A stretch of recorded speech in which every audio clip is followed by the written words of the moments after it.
Hi, I'm Brian Faulkner with Euroclassics Porsche, and today I wanted to show you how much care and protection goes into shipping a brand new Porsche. Beside me is a brand new 2020 Porsche Cayenne. Each new Cayenne that comes to the dealership is completely wrapped, like this, from the factory. Let's uncover it. Each Cayenne is wrapped in a protective white fabric that has two zippers around the front doors, one zipper on the rear hatch, and another zipper around the gas cap area. This allows for access to the interior and refueling, all while transporting the vehicle, making it easier for the shippers to move the vehicle safely while at the same time protecting the body panels. Inside, you will see more white fabric covering, along with padded cardboard to shield the front seats, door panels, floorboards, and center armrest.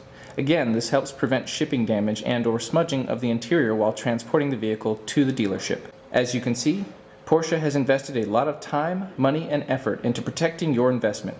This is just one more reason to appreciate the craftsmanship and attention to detail that Porsche is known for.